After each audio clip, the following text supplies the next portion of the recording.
16 जुलाई 1945 new Mexico का रेगिस्तान। दुनिया का पहला एटम बम टेस्ट किया गया। जब उस भयानक धमाके को जे रॉबर्ट ओपेनहाइमर ने देखा तो उन्होंने गीता का श्लोक दोहराया। Line from the Hindu scripture, the Bhagavad Gita, takes on his multi-armed form and says, "Now I am become death." दिवी सूर्य सहस्रस्य, यानी अगर आसमान में हजारों सूरज एक साथ उग जाए तो वो उस ब्रह्मा की ताकत के बराबर होंगे। बाद में जब एक स्टूडेंट ने उनसे पूछा कि क्या ये दुनिया का पहला परमाणु विस्फोट यानी न्यूक्लियर एक्सप्लोजन था, तो ओपेनहाइमर ने कहा, हाँ, अगर हम मॉडर्न हिस्ट्री की बात करें, लेकिन अगर पुराने वक्त की बात करें तो नहीं। उनका इशारा साफ था, महाभारत।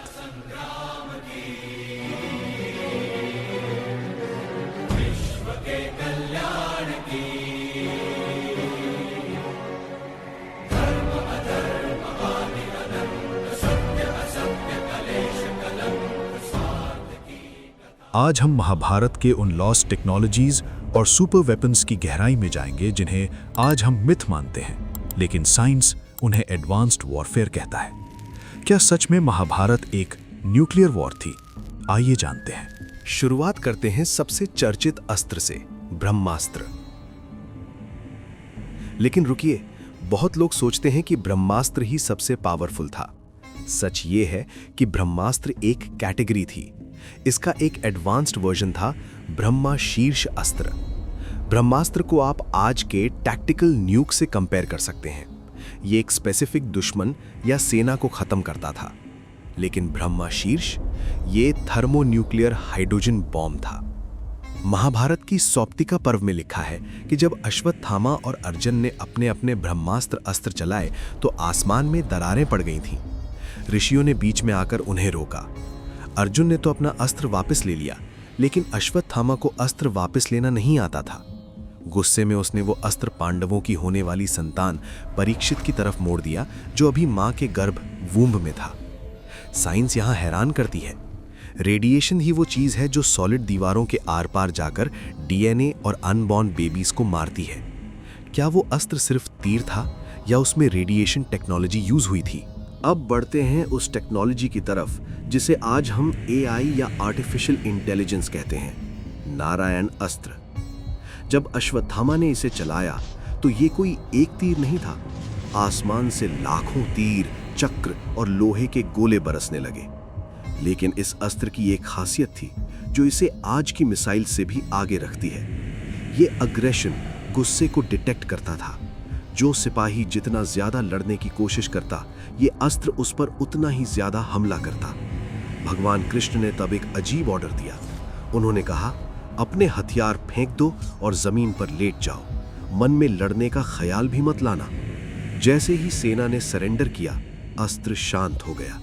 सोचिए, एक ऐसा वेपन सिस्टम जो दुश्मन के थॉट प्रोसेस और बॉडी लैंग्वेज को रीड करके अटैक करता है। क्या ये आज की सेंसर फ्यूज्ड वेपन्स का पुराना रूप नहीं लगता?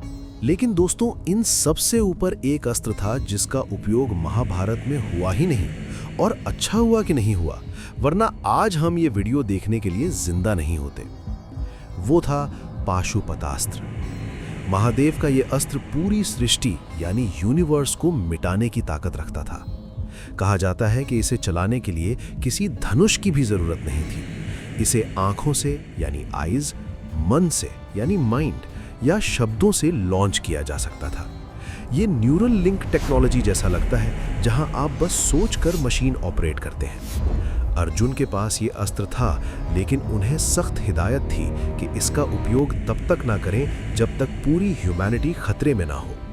ये बिल्कुल वैसा है जैसे आज देशों के पास न्यूक्लियर बटन्स हैं, पर वो यूज नहीं करते। इसे डेटरेंस कहते हैं। अब आप सोचेंगे, क्या इसका कोई सबूत है या ये सब बस कहानियां हैं? राजस्थान के जोधपुर के पास एक ऐसा इलाका है जहां आज भी रेडियो एक्टिव राख की एक मोटी परत मिलती है। वहां बनने वाले नए घरों में कैंसर के केसेस अबनॉर्मली हाई हैं। मोहनजोदारो की खुदाई में ऐसे कंकाल मिले जो अचानक मरे थे। उनकी हड्डियों में रेडिएशन लेवल नॉर्मल से 50 गुना ज्यादा था, बिल्कुल वैसा जैसे हिरोशिमा और नागासाकी में देखा गया। एंशिएंट टेक्स्ट्स में विमाना का जिक्र, फ्लाइंग सिटीज और ऐसे अस्त्र, ये सिर्फ कल्पना नहीं हो सकती। शायद हमारा इतिहास एक साइकिल है, हम वहीं पहुंच रहे हैं जहां हमारे पूर्वज पहले से थे। महाभारत हमें सिर्फ युद्ध नहीं सिखाती, ये सिखाती है कि जब टेक्नोलॉजी इंसानियत से बड़ी हो जाती है तो विनाश तय है। आपको क्या लगता है, क्या हमारे पूर्वज एलियंस थे या हमसे ज्यादा एडवांस्ड इंसान? कमेंट करके बताएं। वीडियो पसंद आई तो लाइक करें और ऐसे ही रहस्य जानने के लिए चैनल को सब्सक्राइब करें।